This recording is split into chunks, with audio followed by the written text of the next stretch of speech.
Moving on now to short coup news.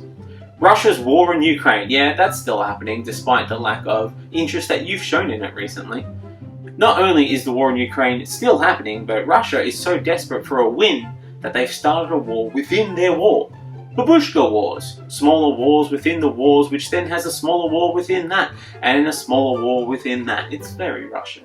A mercenary chief brought a group known as the Wagner Group, led by Russian billionaire Yevgeny Prigozhin, a man who looks like an AI generation of a man from the prompt Russian chef in an American film, a man known as Vladimir Putin's chef, who was long suspected to be the organizer's founder, initially said he had 25,000 fighters moving from Ukraine towards Moscow to restore justice, and vowed that he and his men would destroy anyone who stood in their way.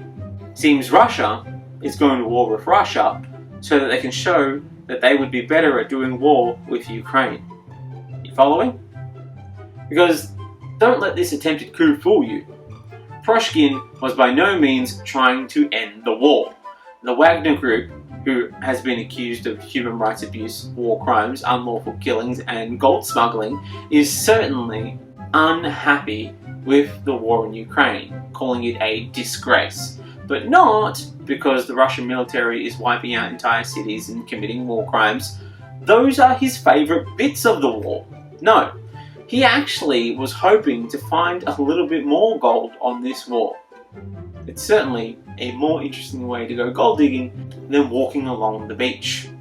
He's critical of the army and its leadership for not fighting well enough. Apparently this has been too slow and too nice, which is not a sentence that has ever been uttered in the history of Russian warfare, nor Russian space exploration, or Russian day-to-day living.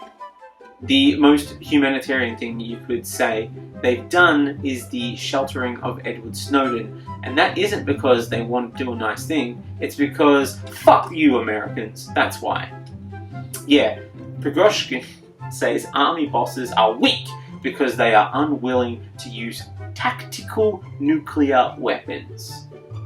So just Russia having a completely normal war then? Great.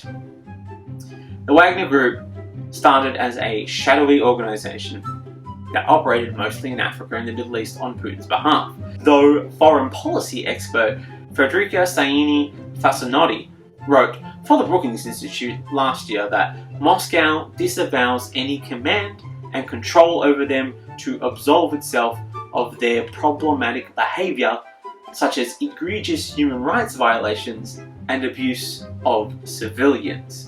Because we wouldn't want Russia's sterling international reputation on human rights to be tarnished. That'd be a real waste of all those years of hard work earning that good reputation. He is known as Vladimir Putin's chef, as Prigozhin is a former hot dog seller. So the progression from hot dog seller to warlord was actually a natural one, as he was used to hurting people and wasn't afraid to fill your stomach with foreign objects.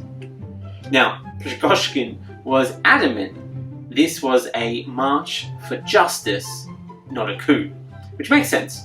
I attended a march for justice in Melbourne, and I tell you, it just really didn't feel like we were looking for justice until somebody finally showed up with some nuclear weapons. Then I was thinking, now we're marching for justice.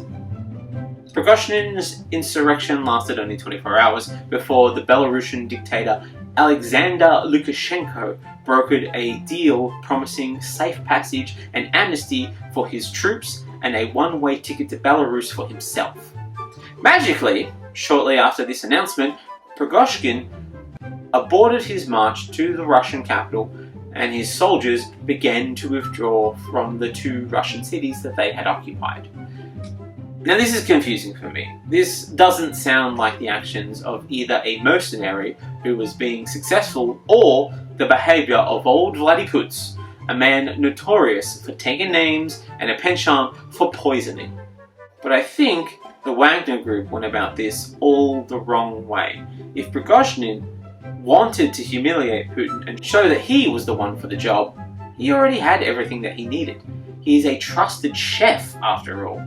He could poison him with a hot dog and tell the world that he had defeated the mighty Putin with nothing but a pig anus.